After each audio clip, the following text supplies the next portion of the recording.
What's up, my friend? Abbie here, and welcome back to Writer's Life Wednesdays. Today, I thought I would share something a little different with you in honor of NaNoWriMo, but also because I get a lot of writers asking me, Abbie, what does your writing routine look like? And I've never made a video about it, so in this video, I'm going to take you through my writing routines and what they look like. I say routines because I actually have three: a morning writing routine, an afternoon writing routine, and a nighttime writing routine. Since I obviously can't write all day long, I have to choose a window of time that's going to work best for me. At first glance, it might look like I don't have a writing routine because I don't write every day, and certainly not at the same time every day. But if you look closely, there actually is a method to my madness. I like to schedule my writing time one day in advance. So I'll sit down at the end of the day and ask myself, when am I going to have the opportunity to write undisturbed tomorrow? I reflect upon my priorities, and if I'm working on a project that's time sensitive, that project will take priority in my day.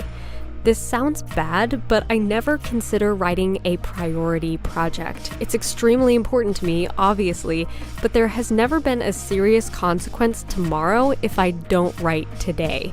And that's how I determine what I work on first. I ask myself, will there be any consequences tomorrow if I don't get this thing done today? If I don't have a priority project, or if I'm just ahead of schedule on my projects that have deadlines, I will make time for writing in the morning. Obviously, I could just write for an hour or two on pretty much any given morning and then have a hard stop and go work on my other projects, but I don't like to have a predetermined cutoff time when it comes to writing, because if I'm on a roll and I'm in that deep trance-like state, I don't want anything to disrupt me. Not to mention, I find it really hard to transition from my fictional world to the real world. So if I carve out time in the morning to write, I want to make sure that I have the opportunity to write literally all morning undisturbed.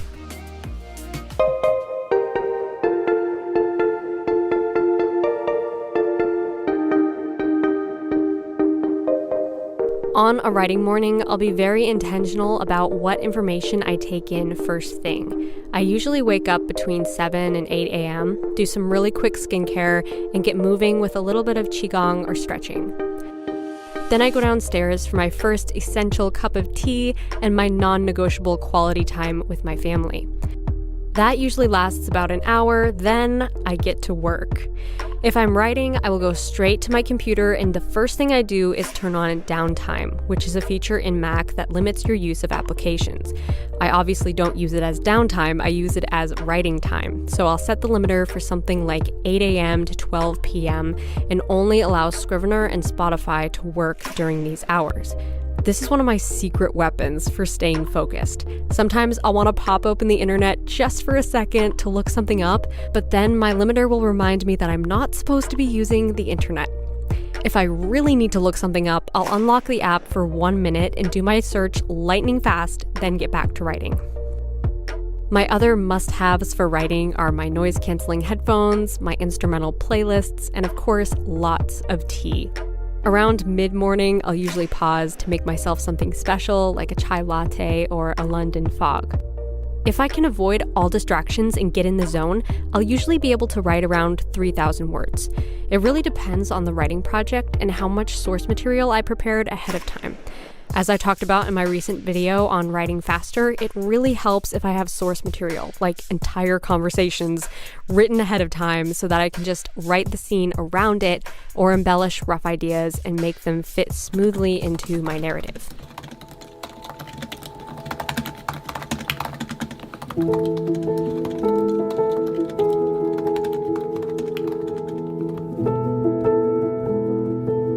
If I don't have time to write in the morning, I'll opt for the afternoon. Sometimes there are just too many other projects demanding my attention, and I can't escape into a fictional world, however much I might want to. If that's the case, I'll plan my work for the day so that I can be finished with everything by 3 o'clock.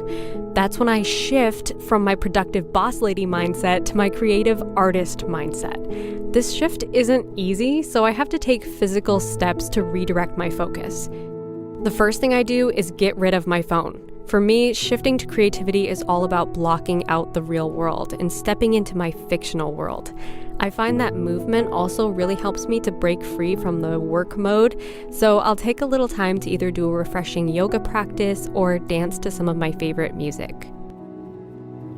I also like to physically change my location, so if I've been working in my dining room, I'll move upstairs to my bedroom and vice versa.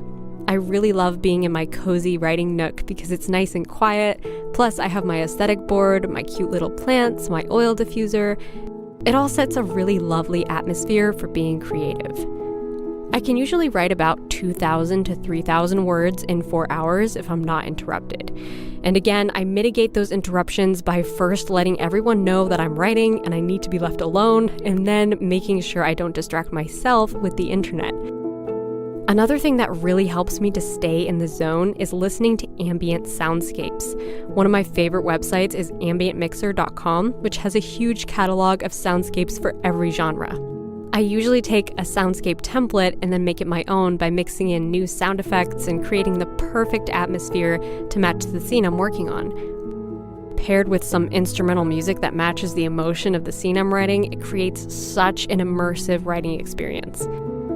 If I'm writing in the afternoon, I don't set a cutoff time. I just write until it's time to go make dinner or take my dog out for a walk. Unless I'm really in the zone, I typically don't write for more than 4 hours at a time. I find that's when my mental clarity starts to go, so I like to stop before I'm too burnt out.